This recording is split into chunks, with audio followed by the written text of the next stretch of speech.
Hello again, fam. Good afternoon. I'm drinking a Jameson's on the Rocks to do my next book report, which is of the graphic novel Kent State by Derf Backderf. Now, I've been reading Derf's books for a while now. His first book was Punk Rock and Trailer Parks, or maybe it's Trailer Parks and Punk Rock. I can't remember the order. Followed by the one that was his breakout book, My Friend Dahmer, which was a memoir of his high school years when he went to school with Jeffrey Dahmer, the infamous serial killer, and it was really, really good. That was followed by a book called Trashed, about his experiences as a garbage man, and about trash in the USA, how much we produce, etc. This one is a massively researched graphic novel about the Kent State Massacre, May 4th, 1970. 4 people were killed, 4 students, by the National Guard, and 9 were injured, including one who was paralyzed. And in a way, I guess that seems minor compared to what's happening now. But it was a shock.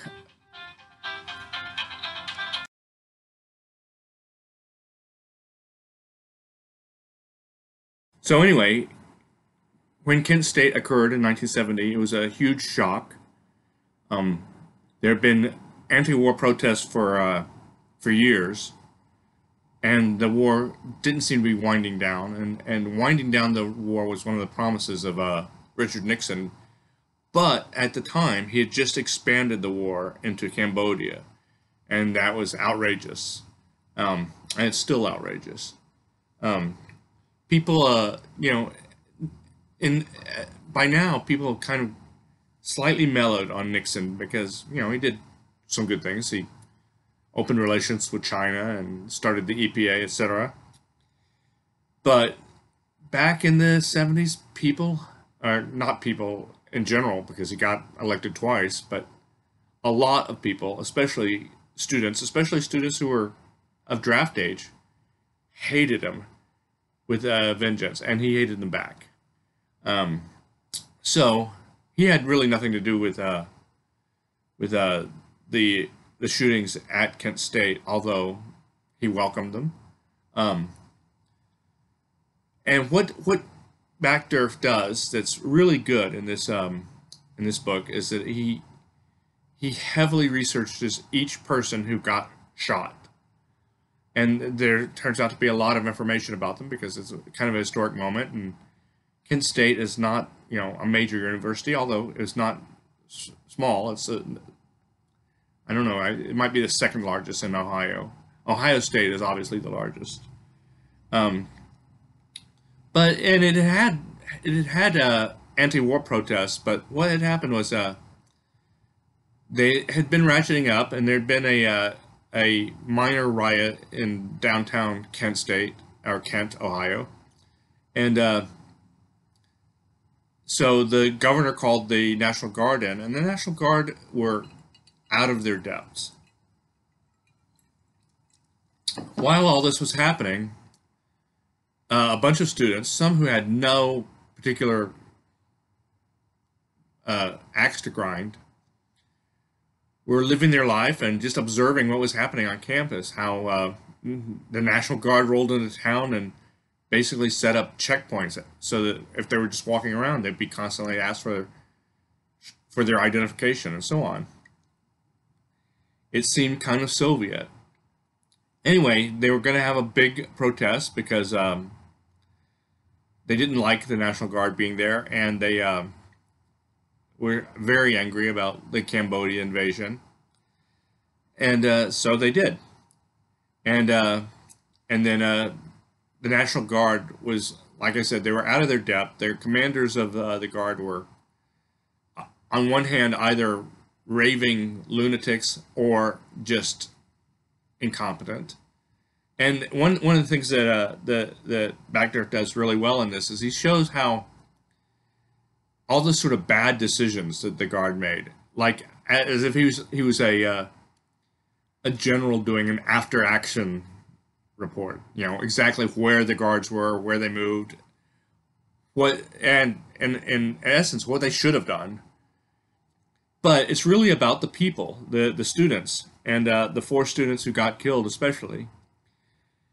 Now, because it's heavily researched, he kind of feels a need to show this off. And early on in the book, he he shows a bunch of he has a bunch of scenes of dialogue where it's a little bit like they're explaining who they are to you, and in dialogue instead of it just sort of naturally occurring as a result of telling the story, and that felt slightly awkward.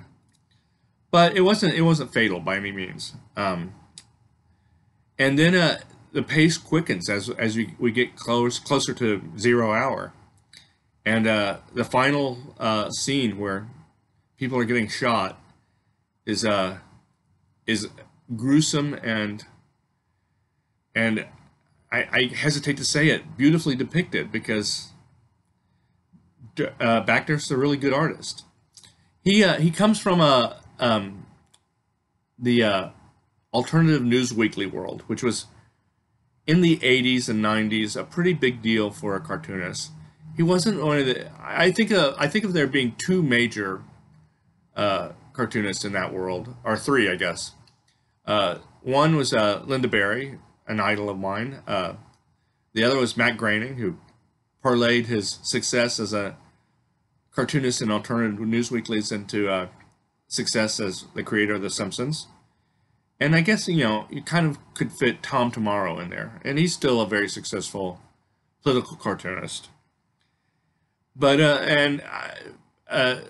Bachner, who signed his comic, The City, with just the name Durf, he was on the second tier. And I always liked him whenever I saw them, which wasn't that often, because I didn't live in a city where it was syndicated, but I'd see it every now and then. But he never seemed like a major talent the way Linda Barry or Matt Groening were. But then he started doing graphic novels and or longer works, comic books and stories, and then graduating to graphic novels. His graphic novels are great, and he took all that drawing, drawing a weekly strip. It teaches you some concision, and you learn how to get it done, which is a major skill required to complete a graphic novel. And even though My Friend Dahmer is powerful and a great book, but my favorite I think is the Punk Rock and Trailer Parks book, just because there's nothing researched in it. It's just him telling a funny, funky story about early Ohio punk rock scene. And this one feels a little maybe over researched, but better to, this is sort of a belts and suspenders thing. Better to have too much than to have too little. The title is officially Kent State, 4 Dead in Ohio, and I kind of wonder if the publisher made him add the 4 Dead in Ohio, which is of course a quote from the Crosby, Stills and Nash and Young song Ohio. And I think, maybe Abrams thought that would appeal to the aging rock and roller who might be interested in this subject. I don't know. It's a great song, and it's a good title for the book. And anyway, I enjoyed it highly. As you can see from the images I've shown, he can draw like crazy, but his drawing is not realistic. He doesn't attempt to be a naturalistic artist. He's an alternative cartoonist through and through, and a great one. So I highly recommend it. And unlike my last book that I reviewed, Gansfield 7, this one just came out, so it's new and it's fresh. Not that that should make any difference, but it might to some of you readers out there. Check it out.